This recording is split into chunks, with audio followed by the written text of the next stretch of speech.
दातव्यमिति यद्दानं दीयते नुपकारिणे देशे काले च पात्रे च तद्दानं सात्विकम स्मृतम। नमस्कार दोस्तों, ऑर्गेनिक सेफ्टी के संग में आपका स्वागत है। मैं हूं आपका दोस्त विंग कमांडर राकेश कुमार प्राशर। आज मैं आपके लिए लाया हूं एक प्रेरणादायक कहानी के माध्यम से सेफ्टी का संदेश। आज की कहानी का शीर्षक है द स्टारफिश स्टोरी। एक बुजुर्ग आदमी एक सुबह समुद्र तट पर टहल रहा था। दिन के उस समय समुद्र तट लगभग खाली था। तभी उसने एक युवा लड़के को समुद्र तट पर चलते हुए देखा, जिसको देखने से ऐसा लग रहा था जैसे वो नाचने का अभ्यास कर रहा है। थोड़ा पास आया तो उसने देखा कि वह लड़का बालू से कुछ उठाकर समुद्र में फेंक रहा है। यह सोचकर कि वह समुद्र में पत्थर फेंक रहा होगा, उस बुजुर्ग ने लड़के पर कोई ध्यान नहीं दिया और समुद्र तट पर चलना जारी रखा। जैसा ही लड़का करीब आया, वो बुजुर्ग कुछ देर के लिए रुका और लड़के को गौर से देखने लगा। लड़का कुछ कदम चलता, झुकता, कुछ उठाता और समुद्र में फेंक देता। यही क्रिया वो बार बार दोहरा रहा था। अपनी जिज्ञासा को छिपाने में असमर्थ उस बुजुर्ग ने लड़के के करीब जाकर उसको पूछा कि वह क्या कर रहा है। लड़के ने उत्तर दिया, मैं समुद्र तट पर फंसी इन स्टारफिश को वापस समुद्र में डाल रहा हूं ताकि वे जीवित रह सकें। अगर वे समुद्र तट पर रहेंगी तो वे सूख कर मर जाएंगी। बुजुर्ग कुछ क्षणों के लिए चुप हो गया और फिर बोला, इस समुद्र तट पर हजारों स्टारफिश फंसी हुई हैं। तुम कितनी स्टारफिश को बचा सकोगे? मैं इस समुद्र तट पर पिछले 10-11 वर्षों से हर दिन आ रहा हूं और यह हमेशा ऐसा ही होता है। मुझे ये कहने में बुरा लग रहा है, लेकिन तुम्हारे इस काम से किसी को कोई भी फर्क नहीं पड़ेगा। लड़के ने एक और स्टारफिश को उठाया और समुद्र में फेंकते हुए जवाब दिया, बेशक मेरे कार्य से किसी को कोई फर्क ना पड़े, बेशक इन हजारों फंसी स्टारफिश को भी कोई फर्क ना पड़े, पर इसको तो पड़ा। बुजुर्ग ने उस लड़के की बात को गौर से सोचा और प्रेरित होकर उसने भी स्टारफिश को वापस समुद्र में फेंकने में उसका साथ देना शुरू कर दिया। जल्द ही अन्य लोग भी इसमें शामिल हो गए और समुद्र तट पर पड़ी सभी स्टारफिश बच गई। दोस्तों, कैसी लगी ये कहानी? आज से एग्जैक्टली 1 वर्ष पूर्व मैंने अपना यह channel organic safety making India safe के अपने मिशन के तहत शुरू किया था।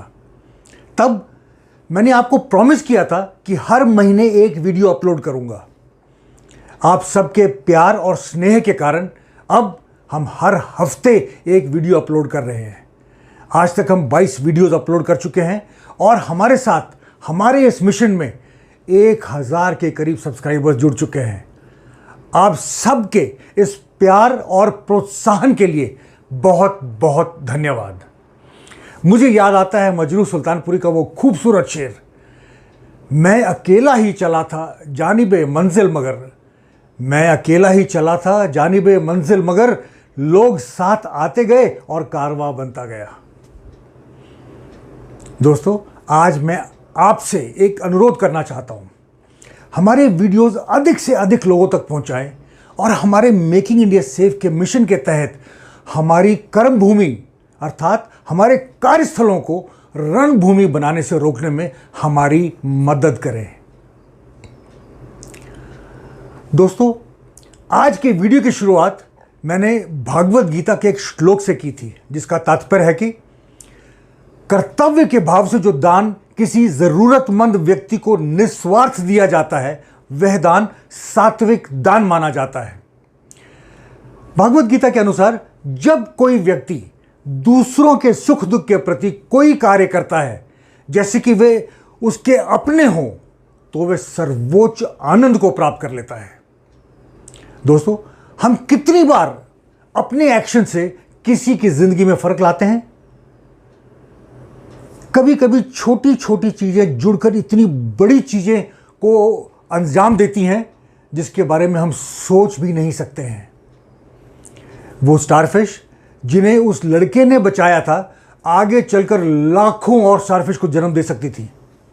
जरा सोचिए, अगर वे आदमी जो 10 साल से उस समुद्र तट पर रोज आता था, अगर वो रोज एक स्टारफिश को भी बचाता तो वे हजारों स्टारफिश को बचाने में मदद कर सकता था।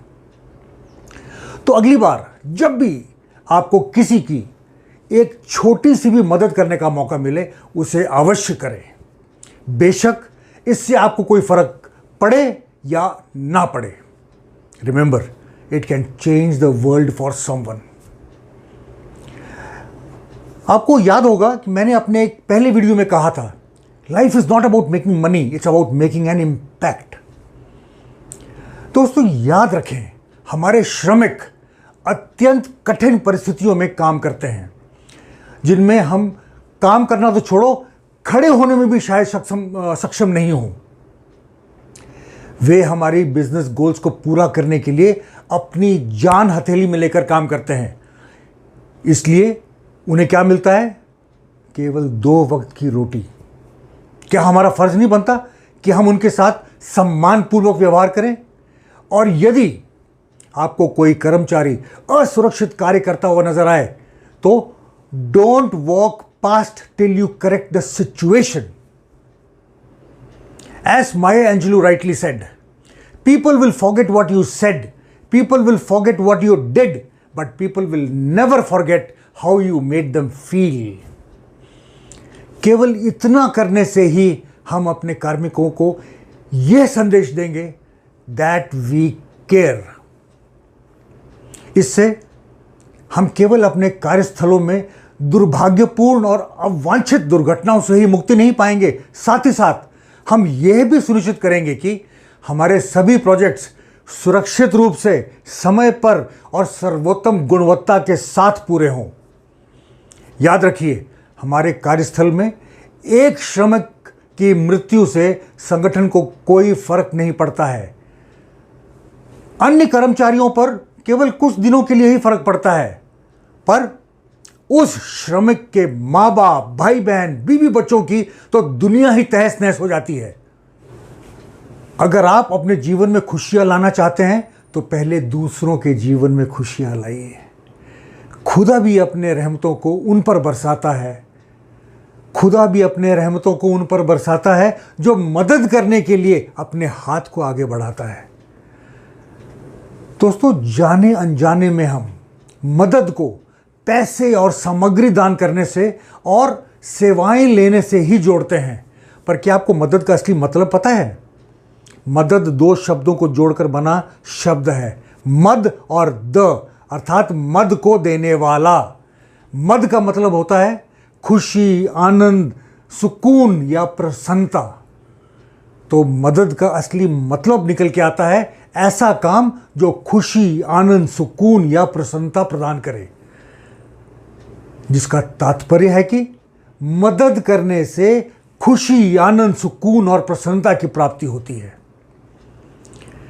जुनून और दृढ़ता के साथ लगे रहने से आप न केवल अपने श्रमिकों के साथ आसानी से जुड़ने में सक्षम होंगे, बल्कि दूसरों को प्रेरित करने में भी कामयाब होंगे। आजकल की बनावटी दुनिया में ज्यादातर लोग दूसरों की मदद केवल सेल्फिश भाव से सेल्फी खींचकर सोशल मीडिया में पोस्ट करने के लिए ही करते हैं, जबकि जरूरत है सेल्फलेस भाव से मदद करने की। दोस्तों, आपने अपने श्रमिकों के जीवन में सकारात्मक परिवर्तन लाने के प्रयास में क्या क्या कदम उठाए हैं? कृपया अपने बहुमूल्य अनुभव कमेंट सेक्शन में या हमारे नीचे दिए हुए मेल आईडी पर हमसे साझा करें। हमें आपसे सुनना अच्छा लगेगा। अंत करना चाहूंगा मीर तकी मीर के एक खूबसूरत शेर से, बारे दुनिया में रहो गमज़दा या शाद रहो, बारे दुनिया में रहो गमज़दा या शाद रहो, ऐसा कुछ करके चलो यहाँ की बहुत याद रहो, यहाँ की बहुत याद रहो। नमस्कार, जय हिंद।